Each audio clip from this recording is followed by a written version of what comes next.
No resumo diário de A Viagem, na delegacia, Stella e Dinah ficam sabendo que um corpo ferido a bala foi encontrado no mato e que provavelmente era um dos integrantes da quadrilha de Ismael, mas não sabem nada sobre Bia. O delegado ainda diz que o meliante conseguiu escapar com a comparsa e que ele está envolvido com bandidos extremamente violentos e perigosos. Stella, então, diz que está preocupada com o fato de Ismael ter feito algo contra a filha, pois ele é um homem muito cruel e vingativo, mas as duas decidem ir embora e pedem aos delegados que as mantenha informada. Na vila, Sofia diz a Zeca que está ajudando Sininha, que está cheia de problemas. E, lembrando que o mascarado foi operado, conta que a dona da pensão acabou tendo que ir aos hospital para saber notícias do rapaz. Zeca acaba convidando a esposa para assistir à apresentação que ele vai fazer mais tarde e coisa e tal.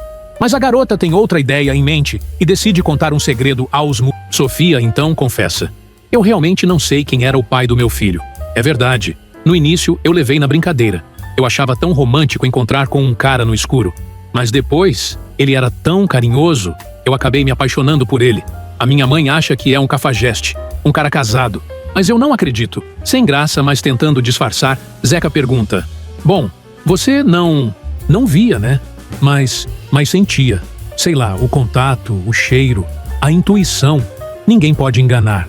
Você não sabe nem como ele é fisicamente?" Sofia, então, alega que era uma menina, e foi o tal cara que a fez mulher de uma maneira tão carinhosa, com tanta ternura, com tanto amor, que ela jamais vai conseguir esquecer, e ainda diz que pretende encontrar seu Eros, pois os dois têm uma senha, e basta uma palavra dele para que ela possa reconhecê-lo. Agenor invade a casa do filho sem avisar, e dizendo que acabou de alugar um fraque, e que o músico é seu padrinho e coisa e tal, interrompendo a conversa do casal. Zeca, irritado, tenta se controlar e pede aos pais para parar de encher seu saco. Mas o cara está tão entusiasmado que repete que o casório vai acontecer ainda naquele sábado. Para completar, Agenor diz: "Olha, eu tive uma ideia. O que você acha? Eu comprar um ônibus. A Fátima me empresta. E isso não tem nada demais. Eu pago ela de volta. Olha, meu plano. Está vendo? É o seguinte, você sabe, num táxi cabe o quê? No máximo 5 passageiros. Um ônibus leva uma montanha de gente. E você pode fazer excursões, levar turistas, sabe? Mas eu não vou me matar de trabalhar, não. 1, 2 viagens por semana está ótimo." Zeca tenta explicar aos sujeito que só com 1 ou 2 viagens ele não vai conseguir pagar as prestações do ônibus. Agenor se irrita e diz: "Ah, meu Deus, você é igual à sua irmã? Gosta de tirar a azeitona da empada dos outros, não é?" E quando a discussão dos dois começa a pegar fogo, Hélio aparece e comenta com Agenor que soube do casório do motorista. O delegado ainda comenta que agora só falta ele se casar, e Agenor quer saber se ele pretende contrair matrimônio com Naná. Mas o sujeito abana a cabeça, dizendo que não. E o taxista, que não consegue deixar de dar seu palpite, diz: "Ah, sei. Se eu tivesse a grana que você tem, eu só me casava com mocinha. Galo velho gosta de franga nova." Zeca fica passado e dá o maior esporro no pai, perguntando se o cara tirou o dia pra falar merda. Hélio acaba mudando de assunto e conta à sobrinha que vai ter que almoçar na casa de Dinah. Por isso, queria saber o que levar. A garota, então, diz que ou flores ou uma caixa de bombom está de bom tamanho. Nesse meio tempo, Theo encontra Lisa na rua e tenta puxar assunto com a moça, mas o clima entre os dois não está dos melhores. Papo vai, papo vem, e o arquiteto finalmente toma coragem para confessar que foi até ali só para conversar com a ex, e quer saber se ela vai mesmo desprezar a presença dele daquela maneira. Educadamente, Lisa responde: "Olha, não é por mal não, é que eu estou com pressa." Mas o rapaz insiste e a convida para almoçar ali perto mesmo. A cabeleireira topa, meio a contragosto, mas no bar pede que o moço vá direto aos assuntos. E como não tem nada de importante para dizer, Teodoro resolve iniciar a conversinha, dizendo: "Eu nem te conto o que aconteceu lá no escritório. O Mauro, cheio de mulher em volta, uma zona. Daí eu botei todo mundo para correr. Contratei as pessoas de volta. Agora o escritório está a todo vapor. Eu também estou bem melhor. Nunca mais tive crise. Estou de bem com a vida. Aliás, Lisa, eu já estou há algum tempo tomando coragem para te procurar. Não sei como dizer, mas... Lisa, eu queria que você soubesse que tudo aquilo que a gente passou naqueles momentos, eu sei que eu te magoei demais. Eu estou aqui só para te pedir perdão. Você me ajudou demais, Lisa. Demais. Eu queria que você soubesse de uma coisa. Eu nunca mais vou esquecer o que você fez por mim. Nunca mais. Obrigado. Muito obrigado. De coração." Era melhor se o cara tivesse ficado de boca fechada. Decepcionada, a garota passa a mão na bolsa e, engolindo o choro, avisa que precisa ir embora.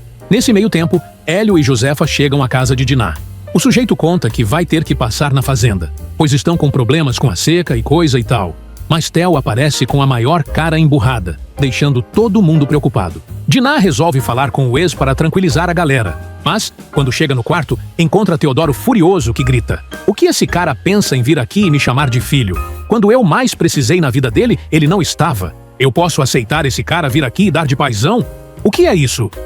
Dinah, então, dá a maior bronca no rapaz, alegando que Hélio só está tentando ajudar, e ainda lembra que quem convidou o ex-sogro foi ela. Para completar, a mulher ainda diz: "Se você se aborreceu na rua, ninguém tem culpa, ninguém tem que te aguentar." Theo decide encerrar a discussão e avisa que não está bem e, portanto, não vai descer para jantar. Dinah avisa que é melhor os dois descerem para tratar bem os convidados e coisa e tal. Porém, do nada, Theo resolve perguntar: "Dinah, por que eu sou assim? Por que eu destruí o seu amor por mim? Por que eu destratei meus pais? Por que eu acabo destruindo todo o amor das pessoas por mim? Por que eu faço isso?" E a sábia ex-ciumenta responde: "Porque a maioria das pessoas faz, né? A gente tem a tendência de cobrar o amor que a gente recebe, ao invés de sentir, trocar. Mas reconhecer isso já é meio caminho andado."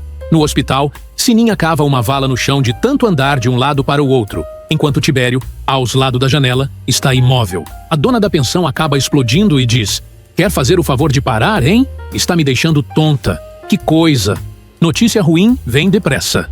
Lisa também chega e fica sabendo que a cirurgia de Adonai está acontecendo há mais de 4 horas, mas ninguém sabe onde Carmen está. Na sala de cirurgia, a situação começa a ficar grave quando a frequência cardíaca de Adonai fica fraca. O médico conta a Carmen, que está acompanhando o namorado, sobre o que está acontecendo com o paciente, e a mulher começa a rezar e pede, baixinho, para que o rapaz reaja. De repente, o cirurgião anuncia à equipe que o perigo passou.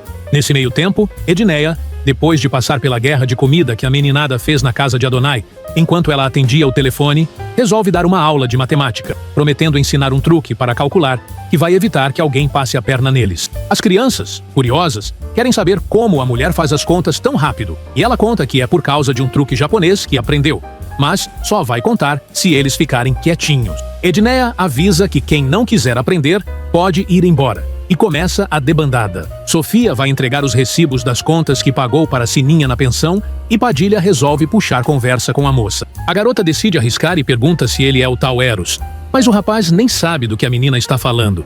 Padilha tenta remediar a situação, mas dá outra bola fora e acaba apanhando novamente da vovó. Zeca, que estava ensaiando, de repente percebe que a esposa está chorando no sofá e tenta reconfortar Sofia, que só sabe dizer que precisa descobrir quem era seu Eros. Quando o músico finalmente toma coragem para revelar seu segredo, Lisa aparece apavorada, contando que o mascarado quase morreu durante a cirurgia, pois o rapaz teve uma parada cardíaca. A cabeleireira conta ainda que encontrou Theo na rua e o cara queria pedir perdão. Dinah vai à casa de Alberto e diz que está muito preocupada com o ex-marido, pois ele parece estar muito perdido. Ela sugere que o médico converse com o rapaz, pois acha muito importante convencê-lo de que ele deveria voltar para Lisa. Alberto lembra que fez tudo o que podia para ajudar o arquiteto, mas infelizmente não foi possível, assim como também não pode ajudar Raul, pois nenhum dos dois quer ajuda. Dinah muda de assunto e quer saber se o amigo já soube a respeito da gravidez de Tainá. Alberto conta que Raul ligou para ele desesperado, mas conta que a tal moça saiu do Rio e, segundo consta, ela foi para a Europa. Surpresa, Dinah não entende nada e quer saber como a garota pretende se manter, se abandonou o trabalho. O médico não responde, mas, como para bom entendedor uma palavra basta, Dinah mata a charada e diz: "Você acha que a dona Guiomar está por trás disso? Você acha que ela desceria tanto?" Sendo sincero mais uma vez, o doutor diz: "Ela, eu não sei. Mas o que está em jogo aqui não é o casamento, é o Raul. É o Raul que está sendo destruído. E a única coisa que a gente pode fazer é rezar. Rezar pelos 4. O Theo, o Raul, a dona Guiomar e o Tato precisam muito de orações." Estela aparece na casa do namorado e pergunta a Dinah se ela vai ficar para a reunião, mas a mulher avisa que já está indo embora. No dia seguinte, antes de acordar, Dinah recebe uma mensagem de Otávio, que a avisa que Paty está correndo perigo e ela não deve deixar a filha sair de casa. Assustada, a mulher acaba comentando com Maroca, que apareceu em seu quarto, que teve um pesadelo horrível, pois sonhou que Otávio avisava que a Paty estava correndo perigo. Dinah tem um estalo e desce desesperada atrás da filha, mas descobre que a garota saiu para ir à aula de balé. Do lado de fora da escolinha, os sequestradores, que têm uma foto da menina, esperam ela sair da aula de balé. Depois de algum tempo, Patty sai acompanhada por Maria, e os bandidos, armados, se preparam para dar o bote. Os bandidos, armados, descem do carro para sequestrar Patty, mas Dinah chega a tempo e impede o crime. A mulher, ainda de pijamas, encontra uma foto 3x4 da filha na rua, depois que os meliantes fogem do local. No cafofo, Ismael recebe uma ligação de Ganso, que avisa aos pilantra que o sequestro da menina furou. Furioso, Ismael acha que foi Regina quem melou o plano e parte para cima da mulher com violência, gritando: "Piranha desgraçada! Bem que eu estava desconfiado de você. Foi você, não foi? Claro que foi você. O Ganso me contou. A Dinah já chegou jogando o carro. Claro que ela foi informada. E foi você, né? Sua piranha traidora." Mesmo com a mão do sujeito apertando sua garganta, Regina decide enfrentar Ismael e diz: "Eu não traí ninguém. Eu devia ter deixado você sangrar até morrer naquele galpão. Mas não. A idiota que cuidou de você dia e noite. O que eu recebo em troca? Pega as ligações que foram feitas aqui e manda checar. Vê se eu liguei daqui para algum lugar. Vê se eu falei com alguém." O infeliz se dá conta de que a comparsa tem razão e fica ainda mais brabinho. Socando a parede, ele diz: "Droga, eu tô sendo traído. Eu não tô entendendo mais nada. Alguém tá me traindo. Mas essa eu não vou deixar barato, não. Quem estiver bancando espertinho com o Ismael Novaes vai se arrepender de ter nascido." Enquanto isso, Maroca se preocupa com Dinah, que não comeu nada, mas a mulher alega estar sem fome por causa do que quase aconteceu com sua filha. Theo manda a menina ir brincar e, se voltando para a ex, pede que ela conte tudo direitinho como aconteceu. Dinah reafirma o que já tinha contado para a família e repete: "Eu te falei, Theo. Eu estava dormindo e ouvi a voz do Otávio me dizendo que a Patty estava correndo perigo, que eu tinha que tomar conta dela. Daí, quando a mamãe me disse que ela tinha acabado de ir pro balé, eu tive a sensação nítida de que se eu não fizesse alguma coisa, eu ia perder a minha filha. Mãe, você precisava ter visto que ela estava no desespero. Eu cheguei lá e vi um homem saindo do carro, armado e tudo. Joguei o carro acima da calçada, sei lá." Teodoro resolve elogiar a ex, dizendo que ela teve muita coragem, mas confessa não ter entendido muito bem a tal mensagem de Otávio, que veio do além. Estela entra correndo na casa da irmã, querendo saber da sobrinha, e acaba se tranquilizando, ao ver que a menina está bem. Porém, depois de afofar a garota, Estela conta à família que falou com o delegado, que acabou confirmando a tentativa de sequestro, pois um dos caras foi preso e acabou confessando tudo. Desesperada com tanta desgraça acontecendo na família, Estela acaba deixando escapar que Beatriz está desaparecida há cerca de um mês. Maroca reclama e diz que já está de saco cheio daquela história de ser mulher de corno, e determina que, a partir daquele momento, ela quer saber tudo o que se passa com sua família em primeira mão, e ainda ameaça todo mundo, avisando que, se acontecer o contrário, pega suas coisas e some naquele mundão de meu Deus. Depois de ouvir o desabafo da ex-sogra, Theo determina que vão ter que contratar um segurança, pois a garota não pode mais sair sozinha. Estela volta a se pronunciar e diz: "Escrevam o que eu estou dizendo, hein? Isso tem dedo do Ismael? Eu tenho certeza." Na casa de Igor, Bia confessa que está com saudades de casa e aproveita para comentar que sua mãe costuma sempre adivinhar o que está acontecendo com outras pessoas, mas não com todo mundo, e sim, principalmente com sua tia Dinah.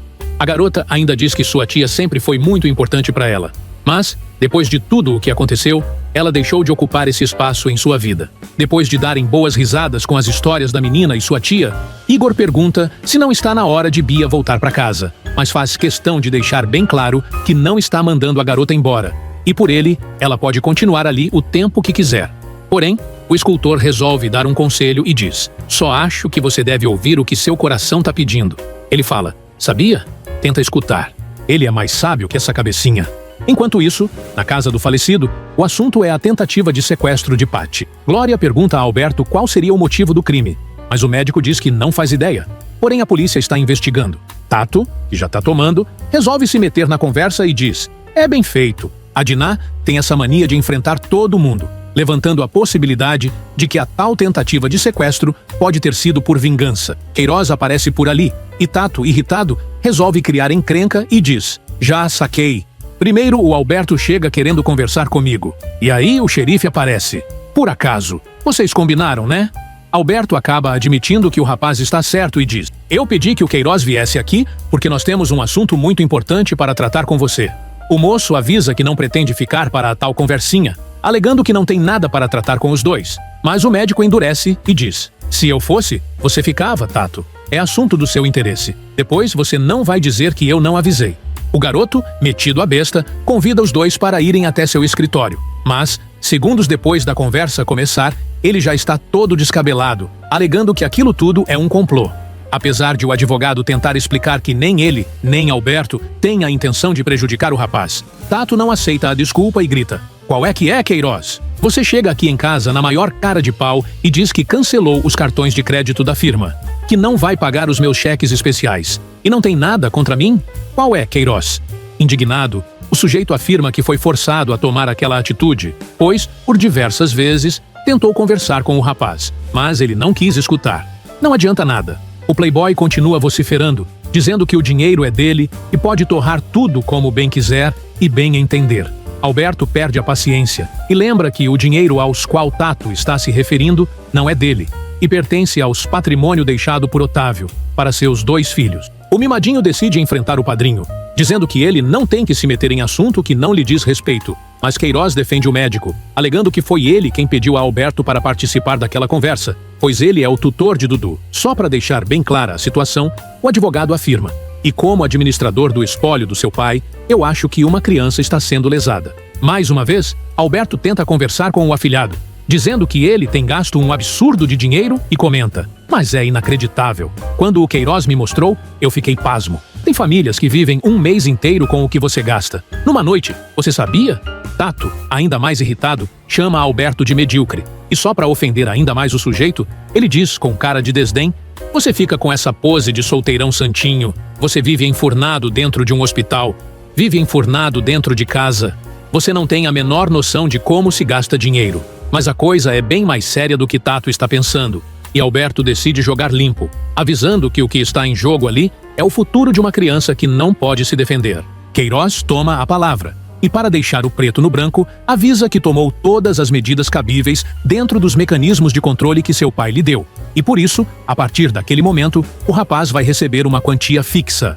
Tato perde as estribeiras e, berrando, diz que não pretende viver de esmola, pois é maior de idade e não vai admitir que estranhos invadam sua casa e se apoderem de sua herança. Agora, quem desce do salto é Alberto. Com o dedo em riste, ele empurra Tato na poltrona e começa a gritar: "Cala a boca! Calma! Senta aí! Cala a boca! Fica sentado! Agora quem vai ouvir é você! Cala a boca! Cala a boca! Você sabia que o Queiroz dedica muito do pouco tempo que ele tem para cuidar das coisas que eram importantes para o seu pai? Ele não tem mais a menor obrigação de fazer isso. Cala a boca! Isso tudo é problema nosso, porque nós éramos amigos do seu pai. Um homem digno, um ser humano maravilhoso. Olhando para você hoje, eu quase que agradeço a Deus por ter levado o seu pai.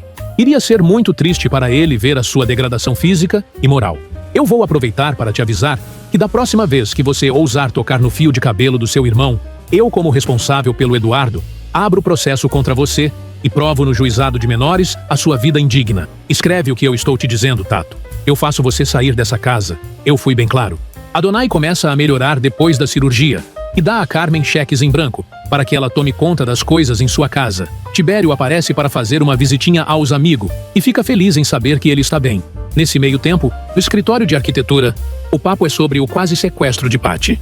Raul está passado com a história, mas Mauro dá sua opinião e afirma que acha que os caras que tentaram raptar a garota sabiam muito bem o que estavam fazendo, pois os pais da menina não teriam dinheiro para pagar o resgate. Theo, então, conta que seu sócio acha que Patty ia ser vítima de vingança e que não dá para esquecer que Diná detonou Ismael. A conversa entre os parceiros acaba mudando de rumo e agora gira em torno do bafão criado por Tainá. Raul confessa que seu casamento está cada vez pior e conta que agora a esposa nem olha mais para sua cara. Ele ainda diz que, para piorar a situação, Guiomar está adorando tudo o que está acontecendo. Mauro quer saber se Raul não vai reconhecer a criança e coisa e tal. Mas o rapaz pula das tamancas e diz: "Que criança, rapaz? Não tem criança nenhuma. A Tainá não está grávida. O pior é que, agora, não se pode nem tirar essa história a limpo, pois ela foi para a Europa. Agora, como é que ela arrumou dinheiro para viajar é que eu não sei." Desconfiado, Theo quer saber quem disse que a moça viajou. E Raul conta que foi a própria Andressa, pois a mulher acabou levando a rival até o aeroporto. Mas Mauro arrisca um palpite e diz aos amigos que ele deveria ficar desconfiado e dá um conselho. "Se eu fosse você, eu desconfiaria, hein? Eu iria até o aeroporto e veria para onde ela foi. Se é que ela foi para algum lugar. Eu conheço a Tainá, hein? Ela não é mole, não." Bia decide ligar para a mãe novamente de um orelhão. Mas quando a mulher atende, a garota não tem coragem de dizer nada, apesar dos apelos de Stella para que a filha responda. No além, Otávio assiste Júlia, que está passando os ensinamentos daquela dimensão aos espíritos infantis que ali também vivem.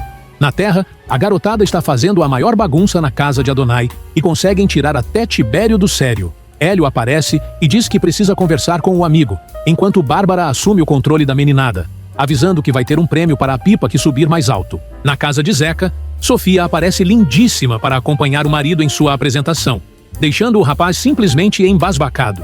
O rapaz alega que assim vai ficar com ciúmes e ainda convida a moça para comemorar, mas logo se arrepende e lembra da procura da esposa pelo tal deus grego. Sofia ofende o marido, jogando na cara dele o casamento por interesse do rapaz, mas também acaba pedindo desculpas, só que o clima entre os dois já foi pro saco. Nesse meio tempo, Raul encontra Andressa em uma exibição de provas equinas, onde Antônio e Margarida estão se exibindo para tentar fazer as pazes com a mulher, alegando mais uma vez que Tainá mentiu. Mas a moça não acredita e afirma: "Por que é que a Tainá ia mentir pra mim? Ela não pediu nada não, Raul. Você quer saber? Ela até te defendeu. Falou que você foi honesto com ela, que nunca enganou. Ela sabia que você gostava de mim. Mas isso não muda nada não, viu?" Raul, por sua vez, insiste em dizer que Tainá armou aquela situação e que a gravidez da garota é mentira, e ainda jura ter certeza de que ela fez tudo aquilo a mando de alguém. Andressa não deixa o marido terminar o raciocínio e, alegando saber onde ele quer chegar, manda o cara deixar sua mãe fora daquele babado e encerra a discussão por ali mesmo. Magoada, ela explica que dói muito saber que o marido vai ser pai de um filho de outra mulher, e só Guiomar é capaz de entender o que ela está sentindo. Chorando, Andressa se culpa, dizendo que nunca foi capaz de dar um filho aos rapazes e coisa e tal. Raul aproveita a brecha e ataca novamente dizendo: "Andressa, pelo amor de Deus, isso nunca foi problema no nosso casamento. A dona Guiomar foi exatamente no seu ponto fraco para nos separar. Eu juro a você que eu vou desmascarar essa mulher. Eu vou te provar que essa mulher não presta, que não tem gravidez nenhuma. Eu te juro. Nem que para isso eu tenha que caçar essa mulher na Europa." Andressa volta pro palanque para ver o rodeio, e Tonho decide se exibir ainda mais, dedicando cada um de seus percursos e provas à sua amada. Na casa de Tato, a festa e a bebida estão rolando soltas. Johnny começa os trabalhos e diz a Tato que resolveram fazer um esquenta antes da festa, pois a noite vai ser longa. Tato chama o amigo de cantinho e conta que estão regulando sua grana e, portanto, precisam dar uma maneirada. Mas o carinha fica preocupado e conta que prometeu à mulherada que o amigo iria fechar uma boate exclusivamente para eles naquela noite. Tato encontra a solução e transfere a noitada para sua casa em Itatiaia, garantindo que lá tem bebida a dar com o pau. Johnny topa e dá a notícia para a turma, que simplesmente adora a mudança de roteiro. Fátima chega à pensão toda animada para mostrar a camisola que comprou para a lua de mel com Agenor. A mulherada acha tudo muito lindo, mas Edneia diz que o vizinho vai ter que trabalhar firme para merecer toda aquela chiqueza. Entusiasmada e tonta, Fátima elogia o noivo, dizendo que ele é chique, pois ele comprou um hobby de chambre de seda, pelo qual ela simplesmente se apaixonou, e ainda diz que adora homens que dormem com pijamas finos. Sininha comenta que, na sua lua de mel, vai usar a mesma lingerie que usou há 20 anos atrás, e Fátima critica a amiga, dizendo: "Você tá ficando louca? Isso tá tudo fora de moda. Você tem que ser como eu. Não abro mão dos meus sonhos. Estou de dívida até aqui, mas não perco a minha pose." A dona da pensão então pergunta à amiga se Agenor sabe que ela está dura, e Fátima confessa que não, mas não pretende contar isso agora, para não estragar a festa. Ela ainda diz que depois do casamento, o taxista vai ter que ajudá-la a pagar as contas, querendo ou não. Padilha começa a rir e diz: "Ah, é ruim, hein? Aquilo do jeito que é mão de vaca, vai ficar é uma arara."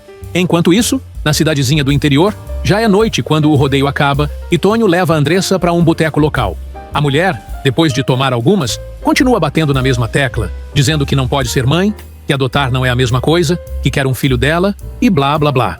Tonho tenta contornar a situação, perguntando se não há algum tratamento, mas a mulher grita que é ela que não presta. O peão, aproveitando a oportunidade, diz: "Você precisa descansar. Você estava tão feliz, foi só teu marido chegar e pronto. Acabou a alegria. A dona Guiomar tem razão. Esse sujeito tá a fim de azucrinar a sua vida. Vamos embora. Eu te levo para casa." Mas, para a surpresa do moço, Andressa diz que não quer ir para casa. E Tonho, feliz da vida, entende o recado, deixando Margarida furiosa. Os dois acabam se encontrando nos estábulos e dá-se o crime, pois a doida agarra o peão de jeito, ali mesmo, numa das baias que não está ocupada.